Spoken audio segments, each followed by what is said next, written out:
दुरूद शरीफ पढ़ लीजिए।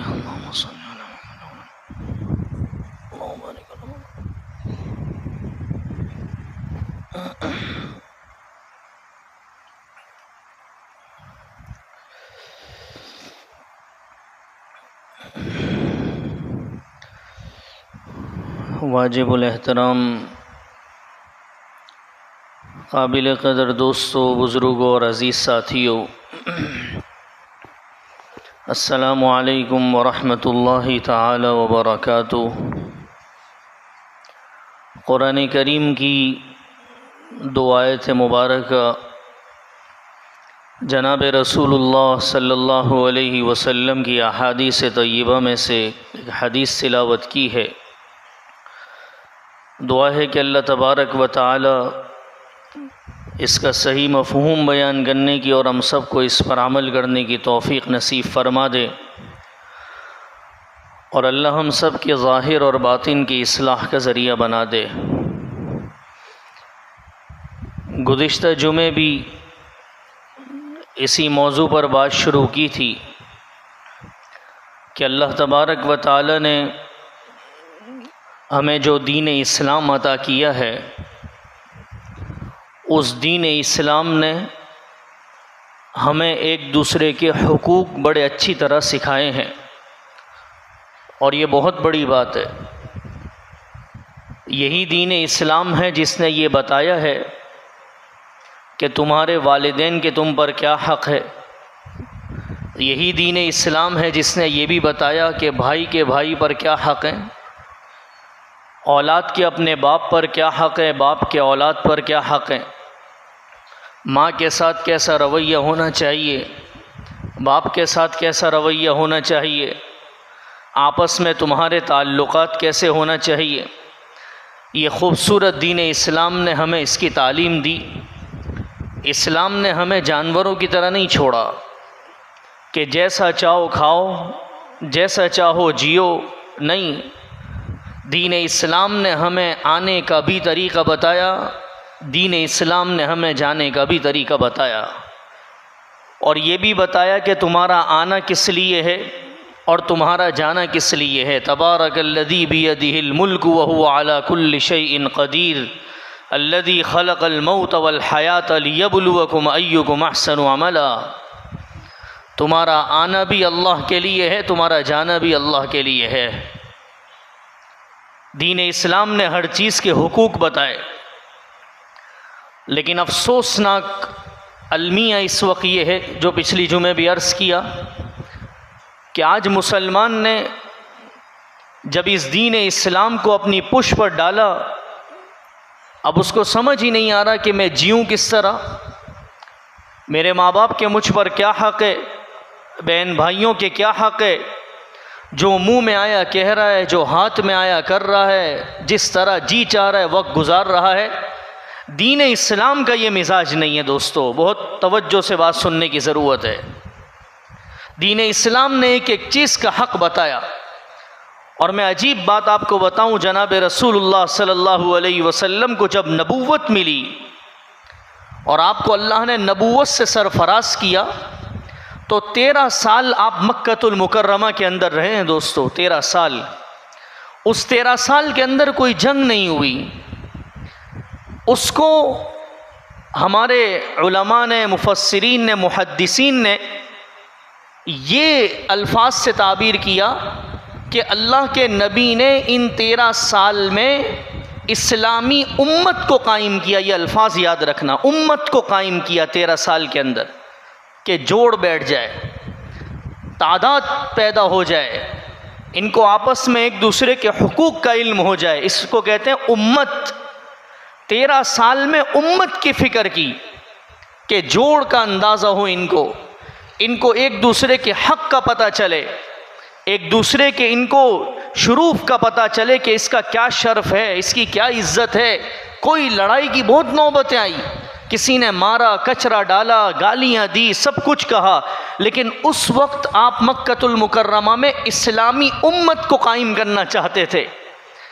जब इस्लामी उम्मत कुछ कायम हो गई, अब आप मदीनतुल मुनव्वरा के अंदर आए, तो 10 साल ज़िंदगी में आपने उसके बाद इस्लामी रियासत कायम की।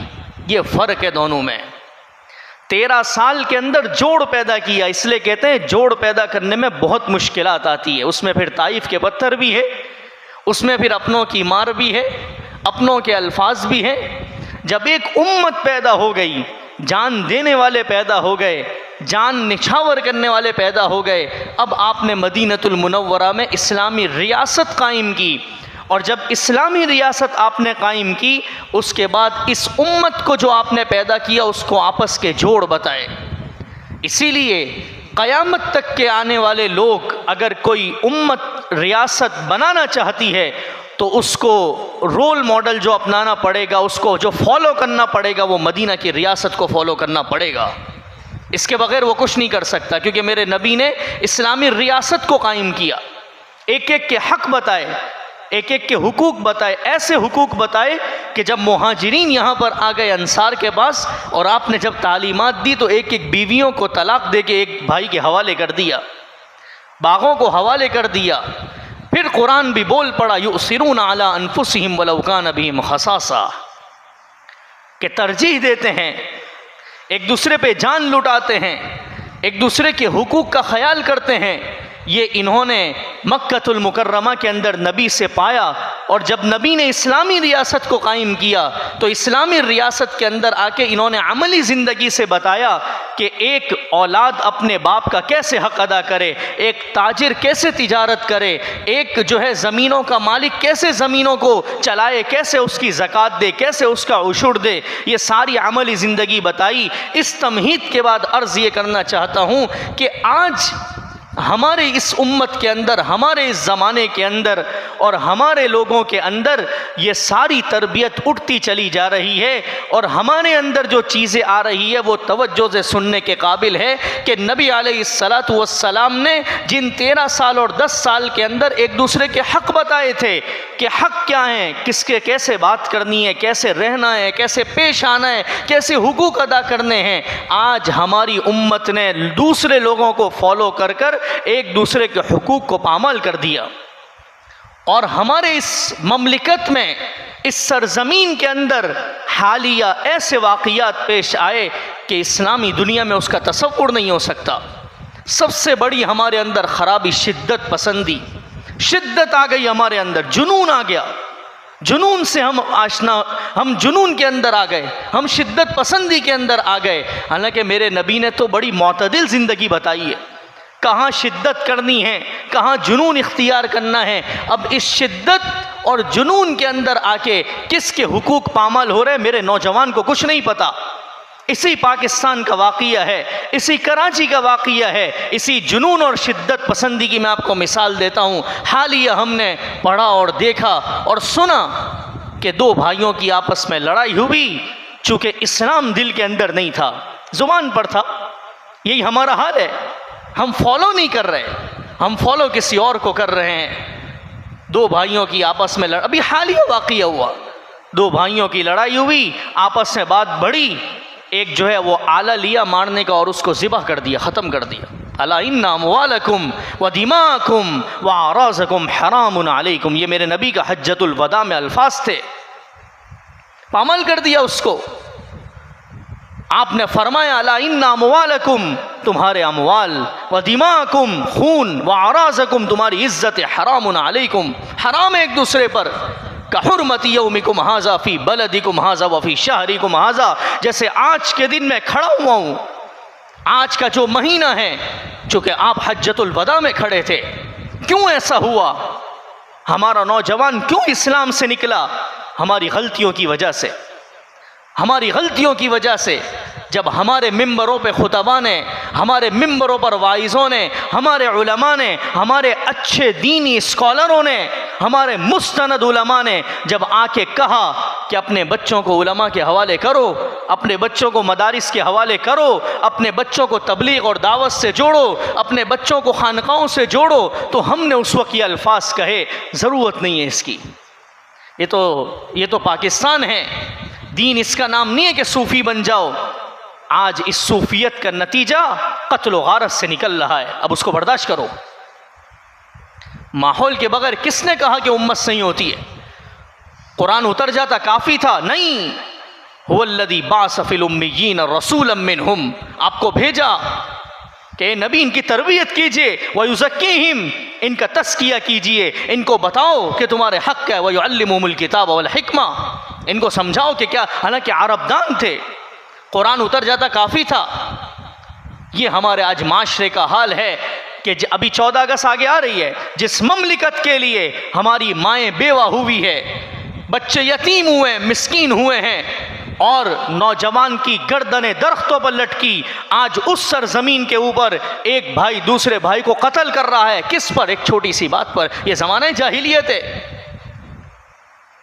इतनी सारे दीनी इदारे हैं, इतनी सारी तालीमात है, लेकिन मैंने फॉलो करना गवारा नहीं किया। मैं तो जुमे में उस वक्त आता हूँ जब दूसरा खुतबा शुरू होता है, और बातें मुझे ऐसी करनी है जैसे मैं जो है वो सबसे आगे निकल जाऊँ। कैसे होगा दोस्तों, आप मुझे समझाएं। ये इंसाफ है? मेरे लिए मेरे पास कारोबार के लिए 8 घंटे का वक्त है, 9 घंटे का वक्त है, 10 घंटे का वक्त है, सिर्फ दीन के लिए मेरे पास वक्त नहीं है। तो ये होना है, ये हमारे शहर का वाक़िया है। ये जुनूनियत, ये शिद्दत पसंदी के जुनून आया, गुस्सा आया। मेरे नबी ने फरमाया गुस्सा आ जाए बैठ जाओ, कलिमात कहो, ज़िक्र करो, अऊज़ु बिल्लाह पढ़ो, ये तालीमात जहन में नहीं है। भाई ने भाई को मार दिया। ये तो वो मैं वाक़ियात बता रहा हूँ जो हो के गुजर चुके, और दलील इस पर दे रहा हूँ कि जब दीन को फॉलो नहीं किया, सहाबा को फॉलो नहीं किया, तो जुनून और शिद्दत पसंदी आई। और ये हमारे बैठे हुए मजमे में भी बहुत सारे लोगों के साथ ये होता होगा। अपने ख़ानदान को तरजीह देते हैं दीन के आगे, अपनी कौमियत को तरजीह देते हैं। अभी एक और अजीब बात हमारे साथियों ने सुनाई कि दो बंदों में आपस में रिश्ता जोड़ा, लड़का और लड़की के अंदर सिर्फ एक बात तय हुई, मंगनी। मैं बता रहा हूँ कि हम कहाँ इस वक्त खड़े हुए, निस्बत तय हुई जिसको मंगनी कहा जाता है। अब दीन नहीं है ज़िंदगियों में, पता नहीं है, तो रिश्ता तोड़ने की बात आई। और ये इजाज़त है, ये इजाज़त है कि अगर निस्बत तय हो चुकी है, निकाह नहीं हुआ, समझ में नहीं आ रहा, आप एक अखलाकी दायरे के अंदर बिठा कर लोगों को आप उसको ख़त्म कर सकते हैं। जैसे ही एक फरीक ने ख़त्म की बात की तो वो बात ख़त्म करने की कत्ल गारत तक पहुँच गई कि अगर ये हमारे साथ रिश्ता नहीं हुआ तो हम पूरी ज़िंदगी इस लड़की को घर में बिठा के रखेंगे, ये हमारी ज़िंदगी है। ये इस ममलिकत के वाक़ियात में आपको बता रहा हूँ, दीन इस्लाम से दूर होने के। भाई इजाज़त है उसको ख़त्म करने की, आप क्यों दीन इस्लाम के आड़े आ रहे हैं? और जब ये चीज़ कबूल नहीं हुई, आपस में जोड़ बिठाने की कोशिश की, तो ये जोड़ बिठाया कि जी 12 लाख 13 लाख 14 लाख रुपए भरो, उसके बाद ये निस्बत ख़त्म होगी। ये जनाब रसूलुल्लाह सल्लल्लाहु अलैहि वसल्लम की तालीमात थी। आपने तो इसको आके ख़त्म किया। आपने तो कहा इन्नमल मुमिनूना इख्वा, कि आपस में भाई हैं। लेकिन ये हमारी गलती से हुआ। जब हमने फॉलो किसी और को किया, जाहिर सी बात है, जब आप नहीं जुड़ेंगे उलमा के साथ, आप अपनी औलाद को नहीं जोड़ेंगे उलमा के साथ, वो लाजमी अपने मोबाइलों के अंदर तन्हाइयों में गलत काम करेंगे। कौमियत कह रही है कि इस लड़की की शादी कहीं और अब नहीं कर सकते, हमारी कौम की इज्जत का मसला है। अब वो लड़की कहेगी कि इससे अच्छा तो फिर जिना है, जिना का दरवाज़ा आप खोल लें, ये कौमियत है। तो फिर तो ये होना है कि बंद कमरे के अंदर दो भाई आपस में लड़े और एक दूसरे को कत्ल कर दिया, ख़त्म कर दिया, किस्सा जाओ, कोई कानून नहीं, कोई कुछ नहीं। ये हमारा मुसलमानों का हाल है। शिद्दत पसंदी, जुनूनियत, कुछ नहीं पता कि इस वक्त इस्लाम का क्या हुक्म है। और इसी के साथ जुड़ा हुआ एक वाक़िया ले लें। अदाकारा, फनकार, जिसको सुनने के लिए जब उसकी खूबसूरती थी, जब उसकी आवाज़ थी, खूबसूरती थी, गाती थी, पढ़ती थी, लाइनें लगी हुई है, लेकिन आपने देख लिया, मीडिया के ऊपर आया था। मैंने पिछली जुमे भी कहा था कि जब मौत हो गई, इंतकाल हुआ, कोई लाश को उठाने के लिए तैयार नहीं। ये ज़िंदगी है। ऐसा जियो, ऐसी ज़िंदगी गुजारो, ऐसी औलाद पैदा करके जाओ और ऐसे बन के जाओ कि जब तुम रुखसत भी हो तो तुम्हें उठाते हुए रो रहे हो लोग। ऐसी ज़िंदगी गुजारो। क्या फ़ायदा ऐसी खूबसूरतियों का, क्या फ़ायदा? ये मेरे नबी ने बताया था। अब मुझे बताएं, ये जिस लड़की का वाक़िया है, तवज्जो से सुनना दोस्तों, कितने अरसे से इसका माँ बाप से राब्ता नहीं था, जो हमने सुना मीडिया के ऊपर। अगर ये इस्लामी तालीमात पे अमल होता तो मेरे नबी हज़रत फ़ातिमा ज़हरा के घर रोज़ाना जाते थे। ये तालीमात थी कि अपनी बेटी के पास रोज़ चक्कर लगाओ। बेटी को तालीम थी कि बाप के पास रोज़ाना जाओ, बाप के हाल अहवाल लो। इस मीडिया ने, इन लोगों ने, इस माशरे ने दूर कर दिया, ख़त्म कर दिया। ये रिश्ता और तालीमात ना होने के असरात आए। ये दुनिया है, ये दुनिया की तालीम है। दुनिया की तालीम लेकर भी लोग बड़ा बड़ा दीन का काम कर रहे हैं, लेकिन जो नहीं कर रहे वो ये असरों के अंदर दुनिया से जा रहे हैं। क्या फ़ायदा हुआ? मेरे नबी ने तो पड़ोस के हुकूक बताएं। क्या फरमाया कि जब एक औरत खाना बना रही हो, सुनना दोस्तों, एक औरत खाना बना रही हो, उसके अंदर थोड़ा सा पानी का इजाफा कर दे, शोरबे को बढ़ा दे, पड़ोस को दे दे। अरे मेरे दोस्तों, नबी की तालीमात पे गौर करो। नबी पड़ोस को जोड़ना चाह रहे हैं ताकि कल को पड़ोस के अंदर कोई बीमार हो और किसी दिन कोई ना आए तो फौरन पूछने चला जाए क्या हाल हुआ। महीनों तक लाश का नहीं पता, दिनों तक लाश का नहीं पता। ये हमारा जोड़ के खिलाफ काम है। क्यों जोड़ नहीं है, क्यों पता नहीं चला, क्यों औलाद और माँ बाप में ये कता ताल्लुकी हुई? ये दीन इस्लाम था। क्यों औलाद की ऐसी तरबियत नहीं की? क्यों औलाद को ऐसा नहीं बनाया? क्यों ऐसी तरबियत में कमी की कि आज माशरा देख रहा है कि लड़की जात पड़ी हुई है और उसको उठाने वाला कोई नहीं है? ऐसी औलाद की तरबियत होनी चाहिए। जब हम खुद दीन पर होंगे, अपनी औलाद को दीन पर लाएंगे, तो अल्लाह फिर ऐसे मनाजिर भी दिखाएंगे, अल्लाह ऐसे मनाजिर भी दिखाएंगे। अभी हाल ही में आपने देखा हमारे सिद्दीक भाई वगैरह के वालिद साहब का इंतकाल हुआ। ये बात को किसी और तरफ नहीं लेना, ये मैं एक मिसाल के तौर पर बात अर्ज करना चाह रहा हूँ। ये हक है मेरा कि मैं बयान करूँ, मैं इसमें कोई घबराहट की ज़रूरत नहीं। जब मैं इस मस्जिद के अंदर आया, सन 2016 गालिबन था, तो आपने ख़ुद देखा कि बाबू भाई जिनका इंतकाल हुआ, अल्लाह ताला गरीक़ रहमत फरमाए, तो ये स्पीकर का सिस्टम, माइक का, अल्हम्दुलिल्लाह बड़ी खिदमत अंजाम दी 2-3 सालों तक। वही इस काम को अभी भी अल्हम्दुलिल्लाह इन्हीं के सारे भाई अंजाम दे रहे। अल्लाह ताला इसकी जज़ा नसीब फरमाए। तो दीन के साथ ताल्लुक़, अपनी औलाद को दीन से वाबस्ता किया, और ये बहुत बड़ा आज इबरत का मकाम है। अच्छी भी इबरत है और सोचने का भी मकाम है कि अल्लाह ने मौत की ज़मीन कहाँ लिखी हुई है। ऐनमा तकूनु युदरिकुमुल मौत वलौ कुंतुम फी बुरूजिम मुशय्यदा वमा तदरी नफ्सुम माज़ा तक्सिबु गदा वमा तदरी नफ्सुम बिअय्यि अर्ज़िन तमूत। मौत कहाँ आनी अल्लाह को पता है, कोई नहीं बता सकता। अर्ज़ ये करना चाहता हूँ कि मौत कहाँ हुई, अल्लाह ने कैसे तरीक़े से, मुश्किलात ज़रूर आई, लेकिन एक तरफ ये अदाकारा की मौत, ये कौन से, ये मैं आपको दो चीज़ें इसलिए फ़र्क वाज़े करना चाह रहा हूँ कि अभी मैंने कहा कि ऐसे दुनिया से जाओ कि आपकी औलाद तरसे कि हाँ मैं अपने बाप को अपने हाथ से रुखसत करूँ, मैं अपने इस अमानत को अपने सामने नीचे लेकर जाऊँ। ये नहीं कि बेजारी का ऐलान हो, ये औलाद की तरबियत होती है। तो जब दीन था, तरबियत थी, एक शौक़ था, एक मोहब्बत थी, एक तरबियत का जज्बा दिमाग में था, अल्लाह ने उस मैयत को वहाँ से यहाँ पहुँचा दिया।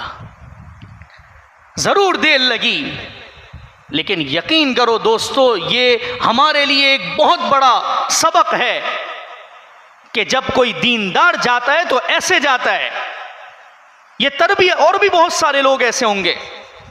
हज़रत शेखुल हदीस नव्वरल्लाहु मरक़दहु फ़ज़ाइल अमाल वाले जो हैं, उनके खलीफा, बहुत सोहबत का अल्हम्दुलिल्लाह मौका मिला, मौलाना अब्दुल हफीज़ मक्की साहब नव्वरल्लाहु मरक़दहु, वाटर पम्प तक़वा मस्जिद के अंदर उनकी मजलिसें होती थी। हज़रत शेखुल हदीस के अजल खुलफ़ा में से थे मौलाना अब्दुल हफीज़ मक्की साहब नव्वरल्लाहु मरक़दहु।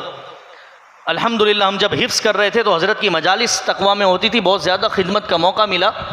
हज़रत साउथ अफ्रीका खानकाई सफ़र पर गए, बिल्कुल दुरुस्त से सही थे, वहाँ जाके इंतकाल हो गया अचानक। पूरी दुनिया हैरान है, बस अचानक इंतकाल हुआ, और ऐसा अजीब इंतकाल हुआ कि आईसीयू वाले कह रहे थे कि जब बिल्कुल इख्तितामी मौका था तो हज़रत की ज़ुबान से ये कलिमात निकल रहे थे कि या अय्यतुहन नफ्सुल मुतमइन्ना इरजिई इला रब्बिकी राज़ियतन मर्ज़िय्या। तो इंतकाल हुआ साउथ अफ्रीका में, ज़िंदगी मक्कतुल मुकर्रमा में गुजरी है। मदरसा सहूलतिया बहुत बड़ा मदरसा है, और अब भी हमारे बड़े बड़े उलमा जाते हैं तो हज़रत की खानका में ज़रूर जाते हैं। वहाँ पर हमारे जितने भी उलमा बड़े जाते हैं तो हज़रत उनके मेज़बान होते थे मक्कतुल मुकर्रमा में, खानका हज़रत की। तो खानकाई दौरे के ऊपर दुनिया के अंदर सफ़र किए। अब मक्का में रहने वाला, मक्का से जुड़ा हुआ आदमी साउथ अफ्रीका में इंतकाल हुआ। ये जब अल्लाह के वली, अच्छी सोहबत में रहने वाले, अच्छी सोहबत में डालने वाले जब दुनिया से जाते हैं तो उनको जनाज़ों को उठाने के लिए दुनिया इंतज़ार करती है, फेंकती नहीं है। तो सारे खुलफा और उनकी औलाद सब ने जोर लगाया, ऐसा जोर लगाया कि मदीना मुनव्वरा के गवर्नर ने खुसूसी हेलीकॉप्टर के अंदर जनाजा साउथ अफ्रीका से मदीनतुल मुनव्वरा मंगवा लिया और जन्नतुल बकी में दफन हुई। इसको मानो दोस्तों, इसको तस्लीम करो दोस्तों। ऐसी ज़िंदगी गुजारो, ऐसी ज़िंदगी गुजारो कि कहीं भी कुछ हो जाए आपको लेने के लिए लोग हों, आपको याद करने के लिए लोग हों, आपको याद करके रोने वाले लोग हो कि क्या खूबसूरत ज़िंदगी गुजार के गया है, क्या खूबसूरत चला गया है। इसीलिए मौलाना रूम का शेर है जिसका तर्जुमा ये है कि जब तुम दुनिया में आए तो तुम रो रहे थे। बच्चा जब दुनिया में आता है रो रहा होता है, लोग हंस रहे थे कि औलाद है, पैदा हुई है, खुशी का मौका था। फरमाया ऐसी ज़िंदगी गुजार के जाओ कि जब तुम अल्लाह के हुजूर पेश हो रहे हो तो तुम हंसते हुए चले जाओ, लोग रो रहे हो कि कैसा आदमी दुनिया से चला गया। ऐसी तरबियत करो, ऐसी औलाद छोड़। क्या भरोसा है मौत का? आप मुझे बताएं, क्या ये मुझ समेत सबके लिए क्या ये सबक नहीं है? किस चीज़ का और इंतज़ार है? कोई भरोसा है मौत का? एक नहीं, अब तो ऐसे वाक़िया जगह ब जगह होने लगे हैं। पिछले ही दिनों हालिया वो एक टीचर का वाक़िया वीडियो के अंदर आया, पढ़ाते हुए इंतकाल हो गया। ये हमारे बाबू भाई रहमतुल्लाह अलैह, इनका वाक़िया देख लें। सफ़र है, सफ़र में गए, मुतमईन है, सब कुछ है, लेकिन कुल्लु नफ्सिन ज़ाइक़तुल मौत। और ये हमारी गलती है दोस्तों, हमारी गलती। कुरान ने तो क़यामत तक के लिए कह दिया था, आज सुना रहा हूँ, इदा जा अजलुहुम ला यस्ताखिरून साअतन वला यस्तक़दिमून। जब मेरे रब का फैसला आएगा तो ना ये घड़ी आगे जाने देंगे, ना ये घड़ी पीछे जाने देंगे, ख़त्म हो जाएगा। ऐसी तैयारी करो, ऐसे जियो कि सबसे पहले तो जब तुम खुद दुनिया से जाओ तो तुम्हारे जनाजे को उठाने वाले अहलुल्लाह हो, उलमा हो, हुफ़ाज़ हो, तुम्हारी औलाद इस पर जो है वो तुम्हारी औलाद खुशी के साथ तुम्हें जाके इस जो है वो अमानत को छोड़ के आए। ऐसे दुनिया से ना जाओ कि कोई लाताल्लुकियों का इजहार करे। ये ज़िंदगी है। हमारे उलमा के जनाजे उठते हैं, कैसे रश होता है, कैसा रश होता है। ये जनाजे हमारे फ़ैसले करते हैं। और एक तरफ ये चीज़ें हैं, ये अदाकारियाँ, ये अफसोस होता है हमें, वो भी एक खातून थी, वो भी एक औरत थी, वो भी एक नबी अकरम सल्लल्लाहु अलैहि वसल्लम की उम्मती थी। ये दुख से कह रहा हूँ कि जब इन लोगों को फॉलो करोगे, नबी को छोड़कर इन गैर मुस्लिमों को अपनी ज़िंदगियों के अंदर लाओगे, खुदा की कसम इन मरने के बाद तुम्हें कोई उठाने वाला नहीं होगा और अपने तुमसे बगावत का ऐलान करेंगे, अपने तुम्हें नहीं उठाएंगे, कोई पड़ोस में पूछेगा नहीं। इसीलिए ये 5 टाइम की नमाज रखी गई कि इस नमाज़ों के अंदर आओ। ये तो एक नमाज है, फ़र्ज़ है, लेकिन जब सब नमाज के अंदर आएंगे, किसी दिन कोई नहीं आएगा, पता चलेगा कि आज क्या हुआ है जो वो नहीं आए। ये दीन इस्लाम है। और ये होता था मस्जिद नबवी के अंदर, जब कोई सहाबी नहीं आते नमाज के अंदर तो नमाज से पता चलता था कि आज फला सहाबी नमाज में नहीं है, क्या मसला है, जाओ देख के आओ। पता चलता बीमार है, सब अयादत के लिए चले जाते। ये मिजाज बनाओ अपने वालिद की तरबियत पर जमो, इस दीन की खिदमत को अपने सीनों के अंदर पेवस्सा करो कि हाँ अच्छी ज़िंदगी गुजारी। उनके लिए दुआएं करो, वक़ुर रब्बिरहमहुमा कमा रब्बयानी सगीरा हब लना मिन अज़वाजिना व ज़ुर्रिय्यातिना क़ुर्रता आयुन वजअलना लिलमुत्तक़ीना इमामा रब्बि जअलनी मुक़ीमस्सलाह व मिन ज़ुर्रिय्यती रब्बना व तक़ब्बल दुआ रब्बना इग़फ़िर ली व लिवालिदैया व लिलमुअमिनीना यौम यक़ूमुल हिसाब। जाहिर सी बात है, हमारा नौजवान ये समझता है कि आज कारोबार के अंदर मुझे तरक्कियाँ मिल रही है, ये मेरा कमाल है। कोई कमाल नहीं, मेहनत होगी अपनी जगह। ये तो बाप के हाथ उठने का कमाल था, ये तो माँ के हाथ उठने का कमाल था जो अर्शों तक जा रहा था। लेकिन अगर माँ बाप दुनिया से चले जाए, कोई रिश्तेदार दुनिया से चले जाए, तो हमारा दीन इस्लाम ऐसा खूबसूरत दीन है। नबी अलैहिस्सलातु वस्सलाम ने फरमाया कि उनकी कब्र मौजूद है, जाके उस पर इसाले सवाब करो, उनके लिए पढ़ो। और यही मौलाना अब्दुल हफीज़ मक्की साहब नव्वरल्लाहु मरक़दहु, जिनका मैंने अभी वाक़िया बयान किया, हम इनकी मजलिस में शरीक थे, तो इन्होंने अजीब बात बताई जो आपसे अर्ज़ करना चाहता हूँ। फरमाया अगर किसी का इंतकाल हो जाए, अल्लाह ने हमारे लिए सब्र रखा है। सब्र तो मुसलमानों के लिए, सुभान अल्लाह, क्या दीन इस्लाम है। अल्लाह ने सब्र भी रख दिया, वरना हमारा क्या हाल होता, क्या हाल होता हमारा। फरमाया अगर सब्र ना आ रहा हो तो अपने जाने वाले के लिए ईसाले सवाब का ज़्यादा एहतमाम शुरू करो।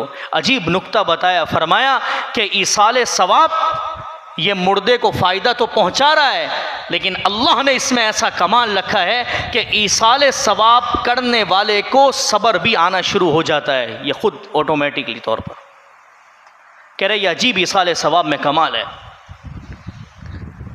और फरमाया कि ख़ास तौर पर हदीस के अल्फाज हैं, मिशकातुल मसाबी की हदीस है, लेकिन इसका जो है बस इल्ज़ाम नहीं कर देना चाहिए, और भी दिनों में जाना चाहिए। लेकिन हमारे एक उस्ताद ने ऐसे ही मौके पर फरमाया कि हदीस में आता है कि अपने माँ बाप की क़ब्र पर अगर हुकूक तल्फ़ कर लिए हो और वो दुनिया से चले गए, फरमाया जुमे के दिन असर के बाद हाज़िरी दिया करो, लेकिन जुमे के दिन भी दो और भी दिनों में दो, याद करो।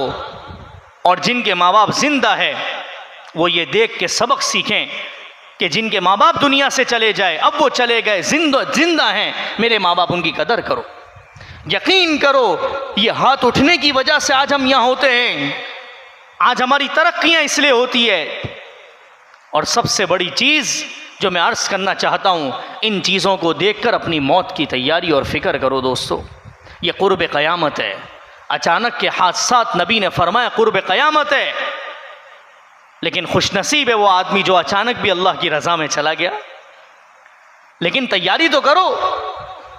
क्या भरोसा है, मुझे आप बताएं, इन वाक़ियात से आपको अब आप किस चीज़ का इंतज़ार कर रहे हैं? किस चीज़ का इंतज़ार है?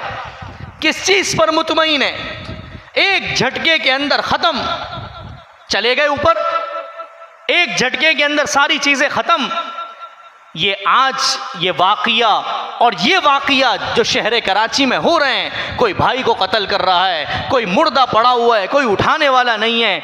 अल्लाह की कसम, इन चीज़ों को देखकर अब तो ऐसी ज़िंदगी पर आओ कि अगर आप दुनिया से चले जाओ तो अल्लाह ताला लोगों के दिलों में इल्का करे कि जाओ वो मेरा वली वहाँ पर पड़ा हुआ है, उसका जनाजा पढ़ो। ऐसी ज़िंदगी गुजारो। और नौजवानों से दरख्वास्त करूँगा खुसूसन कि भाई अपनी ज़िंदगियों को दुरुस्त करो, इन अमवात को देखकर दुरुस्त करो। मैंने पहले भी आपको सुनाया था, एक लताइफ़ के तौर पर लिखा हुआ है, एक कारगुजारी के तौर पर, ये इबरत की चीज़ें लिखा करते हैं हमारे उलमा। मिसाल के तौर पर कि एक आदमी की मलिकुल मौत से मुलाकात हो गई, फरमाया लोग आते हैं, इत्तिला करते हैं, तुम पूरा बंदे को ले जाते हो और इत्तिला नहीं करते, ये इबर की बातें होती हैं। फरमाया मैं जितनी इत्तिला करता हूँ इतनी कोई भी इत्तिला नहीं करता। मैंने काफ़ी दफ़ा सुना है। कहा कैसे? कहा तुम बीमार होते हो, ये मेरे आने की इत्तिला है। तुम्हें कोई बीमारी लग जाए, ये मेरे आने की इत्तिला है, कभी भी ले जाऊँगा। और मैं तुम्हारे घर से जनाजा उठ जाए, ये मेरे आने की इत्तिला है, तुम्हें भी लेने के लिए आ जाऊँगा। कहा तुम्हारे शहर इलाके के अंदर किसी का अचानक इंतकाल हो जाए, ये मेरे आने की इत्तिला है कि मैं लेने के लिए आऊँगा। और आखिर में फरमाया तुम्हारे वजूद के अंदर भी मेरे आने की इत्तिला है, तुम्हारी दाढ़ी के बाल जब सफ़ेद हो जाए तो ये मेरी आखिरी इत्तिला है कि अब मैं तुम्हें लेने आऊँगा। तो दोस्तों ऐसी ज़िंदगी हो कि जब आप